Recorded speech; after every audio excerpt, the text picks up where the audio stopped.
A'udzubillahi minasyaitonirrajim. Bismillahirrahmanirrahim. Alhamdulillahi rabbil alamin. Wassalatu wassalamu ala asyrafil anbiya'i wal mursalin. Sayyidina wa maulana Muhammadinil amin. Al-mab'usi rahmatan lil alamin. Wa ala alihi wa sahbihi ajma'in. Assalamualaikum warahmatullahi wabarakatuh. Tuan-tuan, puan-puan, muslimin, muslimat yang dirahmati Allah Subhanahu wa taala.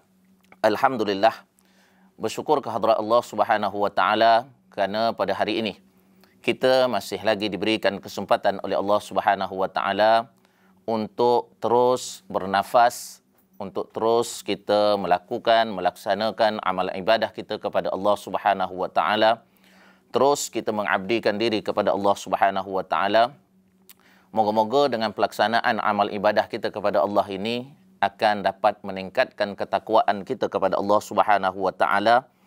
Sebagaimana yang kita sedia maklum, Allah Subhanahu wa taala menyebutkan di dalam suratul Baqarah, "Wa tazawwadu fa inna khairaz zadit taqwa." Berbekallah kamu kerana sesungguhnya sebaik-baik bekalan adalah takwa.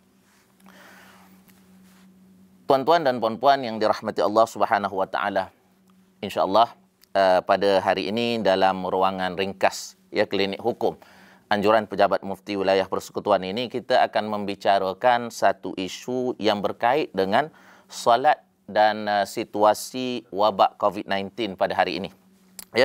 Jadi yang pertama, kita akan membincangkan dua perkara insya-Allah. Jadi yang pertama, kita akan membincangkan berkenaan dengan peri pentingnya ibadah solat ini. Peri pentingnya ibadah solat ini. Jadi sebagaimana yang kita sedia maklum bahawa ibadah salat ini, pelaksanaan ibadah salat ini adalah perkara yang telah sabit kewajipannya berdasarkan kepada keterangan Allah Subhanahu wa taala di dalam Al-Quran dan juga sabdaan Nabi sallallahu alaihi wasallam di dalam hadis-hadis baginda Nabi sallallahu alaihi wasallam. Cuma pada hari ini saya nak menarik perhatian kita bersama dengan apa yang pernah disebutkan oleh Imam Az-Zahabi berkenaan dengan kepentingan ibadah solat ini, iaitu beliau menyatakan bahawa solat ini seumpama tali perhubungan seorang hamba dengan Allah Subhanahu wa taala. Tali perhubungan seorang hamba dengan Tuhannya. Yang mana beliau menyatakan orang yang memutuskan tali perhubungan ini, maka orang itu adalah orang yang dianggap sedang melakukan dosa kepada Allah Subhanahu wa taala. Bahkan perkara yang sangat-sangat penting, sangat-sangat besar boleh berlaku ialah orang yang meremeh-remehkan ibadah salat ini sehingga ke tahap dia mengingkari kewajipan salat ini, maka orang ini adalah orang yang bukan sahaja berdosa, bahkan boleh jatuh kufur, boleh batal syahadahnya dan boleh jatuh ke lembah murtad. Jadi penting kita menjaga ibadah salat ini. Kenapa? Kerana dia adalah merupakan hubungan, tali perhubungan kita dengan Allah Subhanahu wa taala. Dan saya juga nak menarik perhatian kita bersama tentang kepentingan ibadah salat ini. Sebagaimana disebutkan oleh Nabi sallallahu alaihi wasallam di dalam beberapa hadis Nabi, antaranya mungkin kita tak ambil semua, mungkin kita akan ambil beberapa sahaja hadis-hadis Nabi yang menceritakan tentang kepentingan ibadah solat ini dan juga bahaya orang yang meninggalkan solat. Baik. Jadi antara hadis yang pertama yang disebutkan oleh Nabi sallallahu alaihi wasallam ialah hadis riwayat Imam At-Tirmizi dan lain-lain, iaitu inna awwala ma yuhasabu bihil abdu yaumal qiyamah min amalihi as-salah. Fa in salahat faqad aflaha wa anjaha wa in fasadat khaba wa khasira. Hadis riwayat Imam At-Tirmizi. Dalam bahasa yang mudahnya, Nabi SAW menyatakan kepada kita tentang kepentingan solat ini ialah kerana Nabi kata apa? Sesungguhnya perkara yang pertama sekali akan dihisap oleh Allah Subhanahu wa taala ketika mana di padang mahsyar nanti, yakni ketika mana pada hari kiamat nanti, ialah ibadah solat. Barang siapa yang solatnya itu bagus, baik, sempurna, faqad aflaha wa anjaha, maka dia akan sempurna, dia akan berjaya dan dia akan selamat. Wa in fasadat, sekiranya solat tidak sempurna, sekiranya solat tidak cukup, ditinggalkan dan sebagainya, maka khaba wa khasirah, maka dia akan jadi orang yang rugi orang yang boleh dikatakan dalam bahasa mudahnya celakalah kehidupannya di akhirat nanti. Ya, jadi dekat sini apa yang disebutkan oleh Nabi SAW menceritakan tentang pentingnya ibadah solat ini. Kenapa? Kerana dia adalah merupakan amalan yang mula-mula sekali akan dihisap oleh Allah Subhanahu wa taala di padang mahsyar nanti. Sekiranya salat sempurna, insya-Allah dia akan go straight selamat insya-Allah. Tapi kalaulah salatnya itu tidak sempurna, bermasalahlah kehidupan dia. Ya, bermasalahlah dia untuk menuju ke syurga Allah Subhanahu wa taala. Bimbang-bimbang menuju ke neraka Allah Ta'ala wal'iyazubillah. Ya, itu hadis yang pertama cerita tentang kepentingan ibadah solat. Jadi kena jaga. Yang kedua, ya, ada satu hadis Nabi yang menceritakan bahawa orang yang meninggalkan ibadah solat ini, bahayanya ialah dia boleh jatuh kufur. Boleh jatuh kufur. Ya, sebagaimana disebutkan oleh Nabi SAW dalam satu hadis riwayat Imam Ahmad dan Imam At-Tirmizi, al-ahdul ladzi bainana wa bainahumus salah. Ya, al-ahdul ladzi bainana wa bainahumus salah faman tarakaha faqad kafara. Ya, perjanjian di antara kami dan di antara mereka ialah as-salah, yakni sembahyang. Faman tarakaha, sesiapa yang meninggalkan solat, maka sesungguhnya dia boleh jatuh kufur. Yang hadis ini, ya, memang kebanyakan ulama menyebutkan orang yang jatuh kufur apabila meninggalkan solat ialah mereka yang mengingkari kewajipan solat tersebut. Ya? Baik. Tapi kita nak cerita di sini ialah bahayanya orang yang meninggalkan solat ini ialah boleh jatuh ke lembah kekufuran. Sebab kadang-kadang berlaku tanpa disedari. Ya? Keingkaran dia itu bimbang berlaku tanpa disedari. Dan hadis yang ketiga yang boleh kita sebutkan pada hari ini yang menunjukkan tentang kepentingan ibadah solat itu ialah orang yang meninggalkan solat ini dengan sengaja, maka dia akan terlepas daripada perlindungan Allah Subhanahu wa taala. Antara hadisnya, hadis ini saya ambil daripada riwayat Imam Al-Baihaqi, man tarakas salata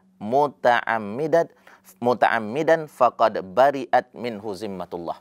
Ya, barang siapa yang meninggalkan solat secara sengaja, maka sesungguhnya dia terlepas daripada perlindungan Allah Subhanahu wa taala.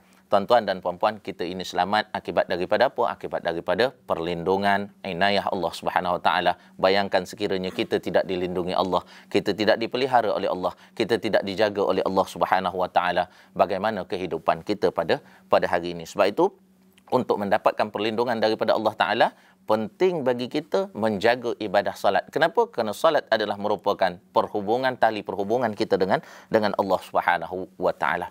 Tuan-tuan dan puan-puan muslimin muslimat, berdasarkan beberapa keterangan yang kita sebut daripada hadis Nabi SAW ini dan juga pandangan daripada Imam Az-Zahabi sebagai contoh kita ambil tadi, apa yang saya nak tekankan kepada kita pada hari ini, ya, apa yang saya nak tekankan pada hari ini ialah salat ini merupakan kewajipan yang mesti kita laksanakan walau apa situasi sekalipun.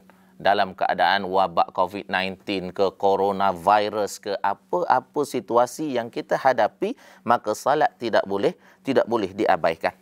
Ya, sebab pengabaian terhadap ibadah salat sebagaimana yang disebutkan dalam beberapa hadis tadi, dia termasuk dalam perkara-perkara mungkar. Bila perkara mungkar, maka dia merupakan dosa.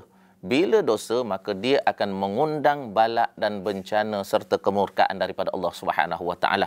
Dan berkemungkinan, kita tidak boleh nafikan dan kita tidak boleh kata secara spesifik, secara direct bahawa berkemungkinan bala bencana yang turun pada hari ini berkemungkinan akibat daripada apa? Akibat daripada banyak pelanggaran terhadap ketetapan-ketetapan Allah Subhanahu wa taala. Banyak perkara-perkara wajib yang Allah Taala perintahkan kita telah abaikan pada hari ini. Jadi akibat daripada itu, maka Allah menurunkan bala dan bencana untuk memberi kesedaran, keinsafan kepada kita. Moga-moga dengan wabak dan bencana seperti ini akan memberikan sedikit sebanyak keinsafan kepada kita, insya-Allah. Cuma saya nak sebutkan di sini tadi bahawa walaupun kita kata bahawa dalam apa situasi sekalipun kita tidak boleh meninggalkan ibadah salat ini, tetapi dalam satu hadis ada dinyatakan bahawa terdapat beberapa golongan yang tidak dianggap berdosa apabila mereka tidak melakukan salat. Ya, ada beberapa golongan, iaitu dalam satu hadis riwayat Imam Abu Daud dikatakan bahawa 3 golongan yang diangkat bebanan hukum daripada mereka, iaitu yang tidak dianggap berdosa. ya, ketika mana mereka meninggalkan salat, iaitulah dia anin naim hatta yastaiqiz, iaitu orang yang sedang tidur hinggalah dia terjaga. Di sini kena faham, apabila seorang itu tertinggal solatnya, bila dia terjaga, dia kena bersegera menunaikan solatnya. Jangan sibuk bila tertinggal solat asar, bangun daripada solat asar, sibuk tengok TV dulu, lepas tu dekat nak maghrib baru sembahyang zuhur yang tertinggal. Maka yang ini dianggap berdosa besar ini. Jadi maknanya orang yang tertidur tadi, katakanlah dia terlepas zuhur, maka dia terjaga pada ketika solat asar, maka hendaklah dia bangun dan dia menunaikan solat zuhur yang tertinggal tadi dalam keadaan qadaan, kerana dia dah menunaikan pada waktu yang lain, maka bersegera menunaikan solat yang tertinggal tersebut. Itu yang pertama, orang yang tidak dianggap berdosa apabila meninggalkan solat, iaitu orang yang sedang tidur hinggalah dia terjaga. Yang kedua, anis sabi hatta yahtalim, iaitu dari seorang kita kata sabi ini budak, sehinggalah dia akil balik, sehinggalah dia balik. Okey, yang itu yang kedua. Dan yang ketiga, anil majnun hatta yaqil atau yufiq, iaitu orang yang gila sehinggalah dia berakal atau sehinggalah dia sedar. Maknanya apa yang kita nak sebut dalam slot yang pertama ini, apa yang saya sebut tadi ialah apa situasi yang kita hadapi sekalipun, apa keadaan yang kita hadapi sekalipun, maka ibadah solat adalah ibadah yang tidak boleh kita tinggalkan. Mesti kita lakukan. Kenapa? Kerana dia adalah merupakan tali perhubungan kita dengan Allah Subhanahu wa ta'ala. Moga-moga Allah Ta'ala memberikan keberkatan kepada kita. Wallahu a'lam.